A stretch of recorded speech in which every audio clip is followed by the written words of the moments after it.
PhD क्या है, कितने सालों का कोर्स है, क्यों जरूरी है, कौन कर सकता है, फेलोशिप मिलेगी, सरकारी नौकरी लगेगी, ऐसे बहुत सारे सवाल हैं और इन सवालों के लिए आप मुझसे जुड़े हुए हैं। मेरा नाम अमरेंद्र त्रिपाठी है। यूजीसी नेट अड्डा 24/7 पर मैं आप सभी का बहुत स्वागत करता हूं। तो आइए, जैसे आपने ये सारे सवाल देखे, उन्हीं सवालों को क्रमशः एक एक चरण में समझते हैं, देखते हैं कि इन समस्याओं का, इन सवालों का सही जवाब क्या है। सबसे पहला सवाल जो हमारे पास है कि सर पीएचडी है क्या, पीएचडी क्या है। तो आइए आपको मैं इस पाथवे पर लेके चलता हूं, जैसा कि ये हमारे साथ एक महानुभाव भी चल रहे हैं इस पीपीटी में देखते हुए कि PhD a pathway to excellence. Excellence क्या होता है? पीएचडी एकेडमिया का सबसे हाईएस्ट डिग्री है। कैसे? तो पीएचडी क्या है? What is a PhD? PhD is doctor of philosophy. जैसा कि आप सब जानते हैं, यह एकेडमिया की हाईएस्ट डिग्री है जो आप परस्यू करते हैं। मास्टर्स के बाद पीएचडी होती है। और यह किस लिए ज़रूरी है? तो न्यू कंट्रीब्यूशन, किसी भी चीज़ में जब आप पीएचडी करते हैं तो उस क्षेत्र की ज्ञान रश्मि में, उस क्षेत्र की ज्ञान विद्या की जो श्रृंखला है उसमें अपना एक कंट्रीब्यूशन देते हैं, अपनी क्षमता, अपने अनुसार एक योगदान देते हैं, उस समृद्ध परंपरा को आप आगे बढ़ाते हैं। और क्या करते हैं? इन डेप्थ रिसर्च कर रहे होते हैं। आप किसी भी एक समस्या, एक हाइपोथेसिस को लेते हैं, एक परिकल्पना को लेकर के चलते हैं और उसका इन डेप्थ पूरा एकदम गुणा गणित जोड़ भाग विज्ञान परिधि सब कुछ लगा करके उसको गूढ़ता के साथ समझते हैं, अन्वेषण करते हैं। शोध है ना, शोध को अन्वेषण भी बोला जाता है, गवेषणा भी बोला जाता है। तो उसी तरह यह रिसर्च है। और क्या है? Expertise development. जब आप किसी चीज़ में पीएचडी कर लेते हैं तो ऐसा माना जाता है कि आपके पास उस फील्ड की, उस पर्टिकुलर डोमेन की एक एक्सपर्टीज है। क्यों? क्योंकि पीएचडी में आप बहुत सारा समय लगा रहे होते हैं। इसके बाद दूसरा सवाल हमारे पास क्या था? तो हमने देखा था कि पीएचडी क्यों जरूरी है। आप पूछ सकते हैं कि सर पीएचडी है, पता तो चल गया, लेकिन क्यों करें हम, क्यों इसका फायदा होता है? तो आइए, सबसे पहली चीज कि रिसर्च एंड एकेडमिया। जब आप पीएचडी कर रहे होते हैं तो एकेडमिया में ideal for research and teaching, किसी भी क्षेत्र के एकेडमिया में कंट्रीब्यूशन में रिसर्च के माध्यम से आप एक समस्या का उन्मूलन कर रहे होते हैं। विज्ञान में यदि मैं किसी दवा की खोज की बात करूं, अथवा यदि साहित्य में किसी नई परंपरा, किसी काव्य शास्त्रीय लक्षण की बात करूं, तो ये सब कहां शुरू होता है? रिसर्च और एकेडमिया के जॉनर में शुरू होता है। दूसरी चीज क्या हो रही होती है? एक्सपर्ट की नॉलेज। जैसा अभी मैंने जिक्र किया आपसे, आपको एक्सपर्टीज मिलती है अपने फील्ड की। जिस भी फील्ड में आप पीएचडी कर रहे हों, वह साइंस में कर रहे हों, वह ह्यूमैनिटीज़ में कर रहे हों, सोशल साइंसेज में कर रहे हों, उसके आप एक्सपर्ट बन जाएंगे। और क्या होगा? Innovation and impact. आपकी पीएचडी न केवल एक किताब बन के नहीं रहती है, वह उसके बाहर भी होती है। आप इम्पैक्ट दे रहे होते हैं अपने फील्ड में कंट्रीब्यूशन के द्वारा। आपकी पीएचडी से हो सकता है कोई समस्या का निवारण हो रहा हो सकता है कहीं कोई वैज्ञानिक यदि कोई दवा खोज रहा होगा तो आपका छोटा सा केमिकल जो आपने सोल्यूशन तैयार किया है, जो पीएचडी अगर आपने साइंस में कंट्रीब्यूट की है, उसका योगदान होगा। कहीं कोई अगर साहित्य का विद्यार्थी किसी स्त्री विमर्श पर बात कर रहा होगा तो वह आपकी पीएचडी को पढ़ के जान पाएगा कि और सारे कॉन्ट्रीब्यूशंस कैसे रहे। किसी भी क्षेत्र में, सोशल साइंसेज की पीएचडी यदि मैं बात करूं तो पॉलिटिकल डेवलपमेंट की थ्योरी पढ़ करके आपने यदि पीएचडी लिखी है तो उस तुलनात्मक अध्ययन को जान पाएगा। यह सभी इंपैक्ट डालते हैं उस एकेडमिया में, उस नॉलेज में। और क्या होगा? Prestigious position. भाई पीएचडी से बहुत मिलता है। आपके नाम के पहले डॉक्टरेट लगता है। आपको पता है ना, डॉक्टर लिखा जाता है। जब आप पीएचडी कर लेते हैं तो पीछे डॉक्टर लिखा जाना एक उपाधि है। आपको लोग सम्मान के भाव से देख रहे होते हैं, जानते हैं कि आपने अपने फील्ड में एक पीएचडी का जो डोमेन है, जो पूरा टाइम लगता है, इतने साल लगते हैं, उसका फायदा मिलता है। लोग आपको उस सम्मान के भाव से देखते हैं कि आपने जरूर एक महती काम किया है, एकेडमिया में योगदान दिया है, तो आपको उस उपाधि, उस सम्मान से भी आपको नवाजा जाता है। और क्या होता है? और आइए फिर अगले सवाल पर चलते हैं कि sir how long is PhD program? कितने साल का कोर्स है पीएचडी का? तो देखिए, सामान्य तौर पर जो हमारी भारतीय पद्धति में, भारतीय परंपरा में यदि मैं आपसे बात करूं तो typical duration of PhD is 3 to 5 years। क्यों? क्योंकि आज जब मैं बात कर रहा हूं आपसे तो 2020 की यूजीसी रेगुलेशंस एनईपी के प्रोग्राम के बाद यह तय हो चुका है कि पीएचडी प्रोग्राम मिनिमम 36 मंथ्स, कितना? 36 महीने। 36 महीने कितने होते हैं? तो 3 साल होता है। मिनिमम 3 साल के पहले आप पीएचडी सबमिट नहीं कर सकते हैं। तो date of the recognition, admission के बाद 3 साल तक आपको पीएचडी परस्यू करनी होती है। उसके बाद आप पीएचडी सबमिट करते हो, अवार्ड होता है, वह प्रोसेस है। लेकिन तो मिनिमम कितना हो गया? मिनिमम आपको 3 साल लगेगा और अधिकतम होता है 5 साल। ऐसा कहा जाता है कि आपको 5 साल के अंदर पीएचडी सबमिट हो सकती है। लेकिन कुछ एक्सेप्शनल केसेस हैं, जैसे साइंस और इंजीनियरिंग में यदि मैं बात करूं तो may require a longer period due to extensive research. इनकी रिसर्च थोड़ी लंबी होती है, इनमें चरणबद्ध क्रियाएं होती हैं। चूंकि साइंस और रिसर्च में क्या होता है, प्रैक्टिकल्स भी आपको पीएचडी में करने चाहते हैं, लैब वर्क बहुत सारा होता है, तो इसके कारण क्या होता है, कभी कभी इनकी पीएचडी 5 साल से ज़्यादा जा सकती है। कम नहीं, 3 साल सबके लिए मिनिमम है, लेकिन मैक्सिमम में इनको 6 महीने के 2-3 एक्सटेंशन दिए जा सकते हैं। और कुछ फैक्टर इंपैक्टिंग ड्यूरेशंस भी होते हैं। कभी कभी होता क्या है, जैसे research topic, funding and innovation, individual progress में कभी होता है ना कि मान लीजिए आपने पीएचडी परस्यू की और आपको कोई बाधा आ गई, कोई समस्या आ गई, या आपके इंस्टीट्यूशन के साथ कोई लीगल दिक्कत आ गई, या आपका रिसर्च टॉपिक है वह कहीं उलझ गया, जाकर के एक ब्लैंकनेस आ जाती है, आप सर्वे करने जाते हो, आप फील्ड रिसर्च कर रहे हो और एक टाइम के बाद ऐसा लगता है ओपन एंडेड हो गया, अरे अब क्या। तो ऐसे सवालों के कारण भी कभी कभी पीएचडी डिले हो जाती है। लेकिन सामान्य तौर पर आपके लिए आइडियल जो टाइम है, मिनिमम समय है 3 वर्ष, मिनिमम आपको 3 साल में इंडिया में पीएचडी सबमिट कर देनी होती है, अधिकतम समय है 5 साल जो पीएचडी के लिए निर्धारित है। किन्हीं किन्हीं केसेस में आपको 6 महीने के एक्सटेंशन दिए जा सकते हैं। अब आइए अगले सवाल की ओर चलते हैं। अगला सवाल है कि सर कर सकता है, आपने ये सब तो बता दिया, सब बहुत अच्छी बातें हैं, लेकिन क्या मैं एलिजिबल हूँ पीएचडी करने के लिए? तो इसका जवाब है कि हाँ, आप एलिजिबल हैं अगर पहला अगर क्या है कि आपके पास मास्टर्स डिग्री हो। बहुत अच्छी बात है, ये सबसे प्लेन केस है। अगर आपके पास मास्टर्स पूरी हो चुकी है, आपने एमए कर लिया है, तो आप पीएचडी करने के लिए एलिजिबल हैं।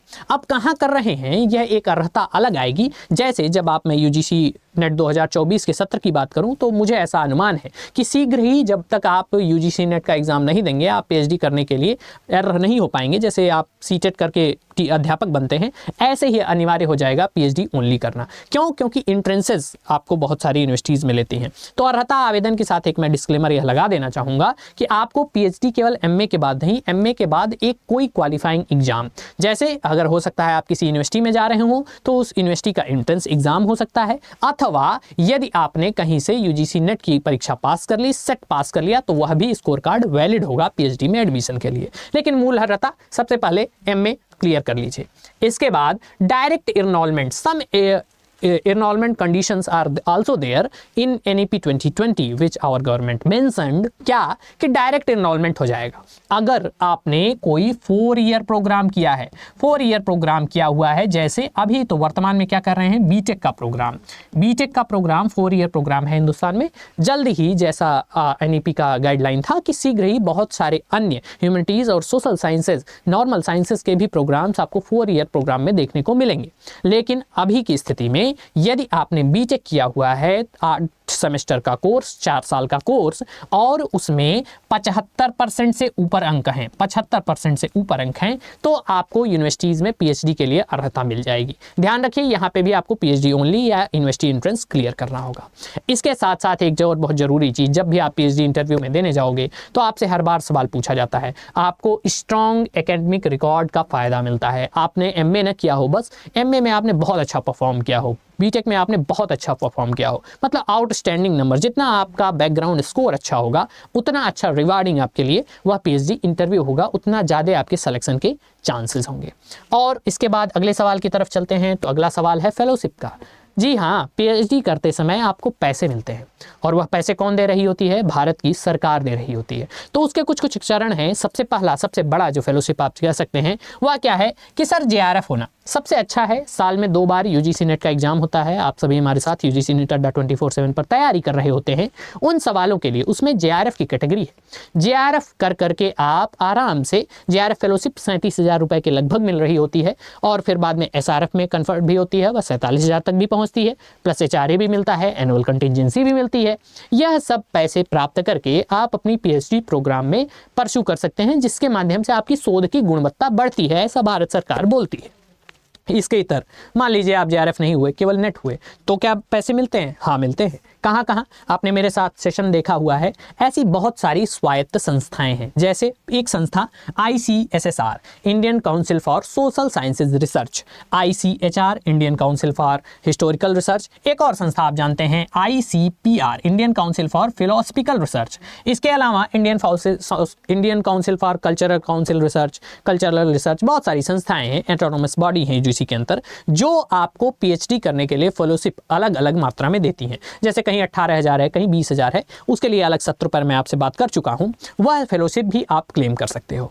एक बहुत अच्छी फेलोशिप नॉन नेट फेलोशिप है। यदि आपने किसी यूनिवर्सिटी में पीएचडी में एंट्रेंस के माध्यम से दाखिला ले लिया है, मान लीजिए आपको JRF भी नहीं हो पा रहा है, मान लीजिए आप ICSSR, ICHR तक भी नहीं पहुंच पा रहे हैं, तो प्रत्येक यूनिवर्सिटी सामान्य तौर पर अपने यहाँ व्यवस्था रखती है कि वह 8,000 रुपए की फेलोशिप आपको देती है पर मास यूनिवर्सिटी में पीएचडी परस्यू करने के लिए।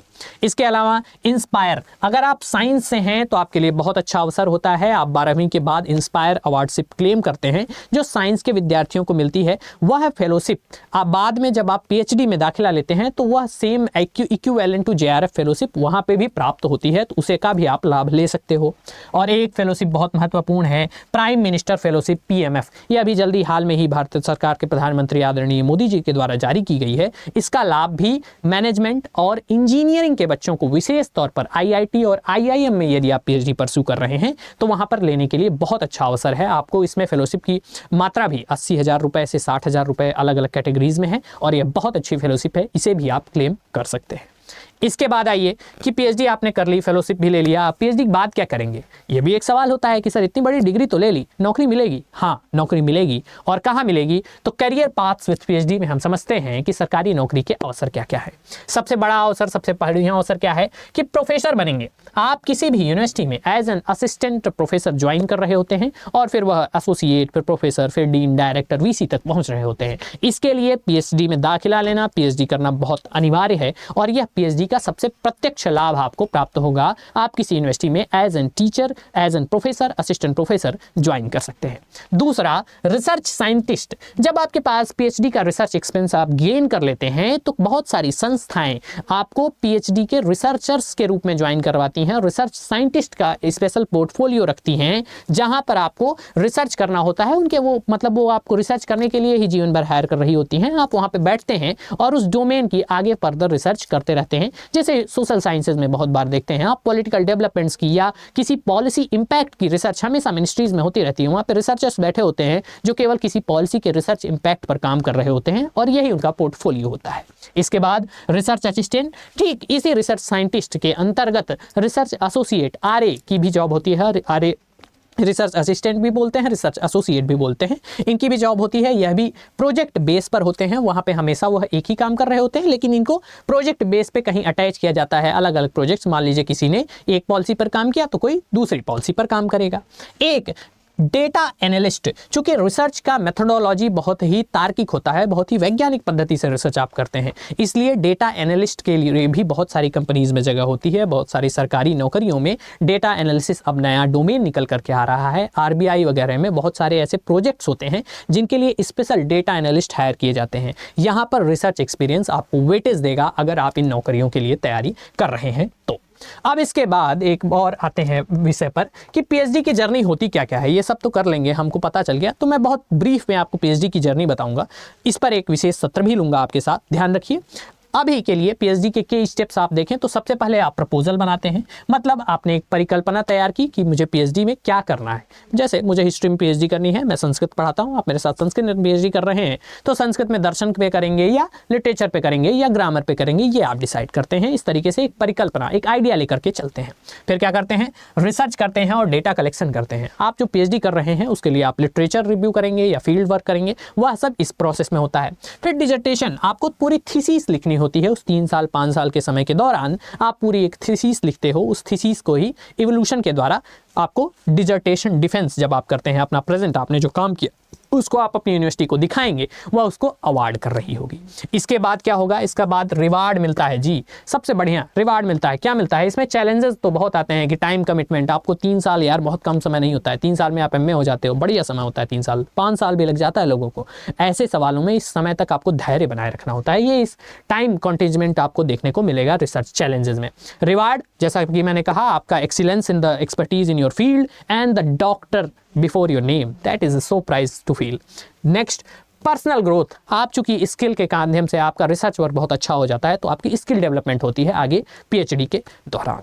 ये बहुत ब्रीफ में आपके लिए पीएचडी के चैलेंजेस और रिवार्ड थे। इसके बाद आप मेरे साथ ये देखिए, ये आपको रहा थैंक यू नोट। आप सभी जुड़े, इसके लिए बहुत बहुत धन्यवाद। इसी तरीके के विशेष सत्रों में आप मेरे साथ यूजीसी नेट अड्डा 24/7 पर मुझसे जुड़ सकते हैं। तो आपके पीएचडी के लिए जो मेरा पाथेय था वो यहीं तक था। ध्यान रखिए, मेरा नाम अमरेंदु त्रिपाठी है और मैं आपको शाम को 6 बजे प्रतिदिन संस्कृत पढ़ाता हूँ यूजीसी नेट अड्डा 24/7 पर। तो जुड़ना न भूलिए। मिलेंगे अगले सत्र में, तब तक सभी को नमो नमः, सर्वेभ्यो नमो नमः।